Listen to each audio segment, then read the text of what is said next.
me with Hewitt Creek Watershed started when John Rodecap contacted me in regards to 303D impaired waterway that is right near where runs through farms that I farm, and wanted to know if I'd be interested in attending a meeting, and I said I would, as several of the local neighbors did also, and that was the beginning. Then I think we held another small meeting shortly after that out here at the farm, and from there on we continued to progress and pick up more people, got more involved. We were able to obtain a little more funding from the state and entice some people to try some new projects that they've never done.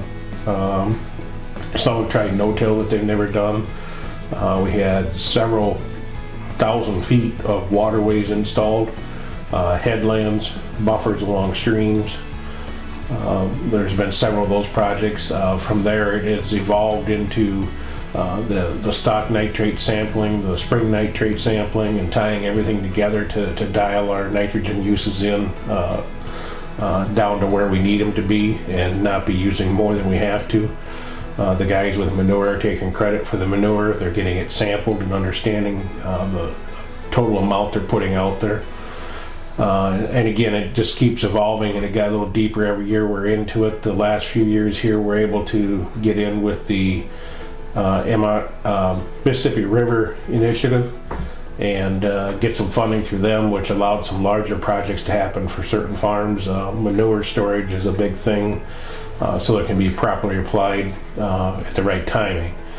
There were several of those manure storage facilities put in this particular watershed, and partially due to the fact that we had several years of water testing already done, so we knew what was happening, when it was happening, and what we needed to do to address it. The involvement at the beginning had been kind of slow.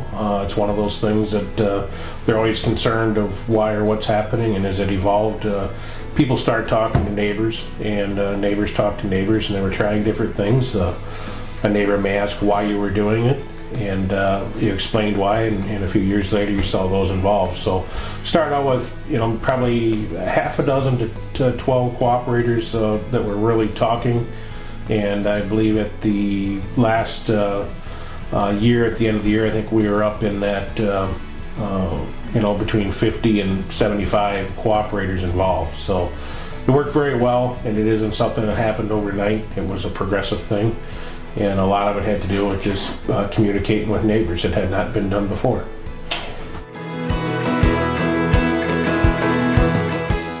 The Hewitt model, I'm proud of that, I guess, for the people in our area working as hard as they did to do what they did, and take it upon themselves to actually go out and try things that they were not comfortable with, and other things that they knew they needed to do. I believe it is a good model for the state and for any other areas. It shows that proper testing and proper communication can get people involved. You're not pointing fingers at nobody. You're letting everybody make their own choices, and for the most part, everybody does want to do the better job, and they have. Is it always perfect? No, but it has been a huge, in my opinion, success for this area. Sad to see it end. Yeah. Yeah.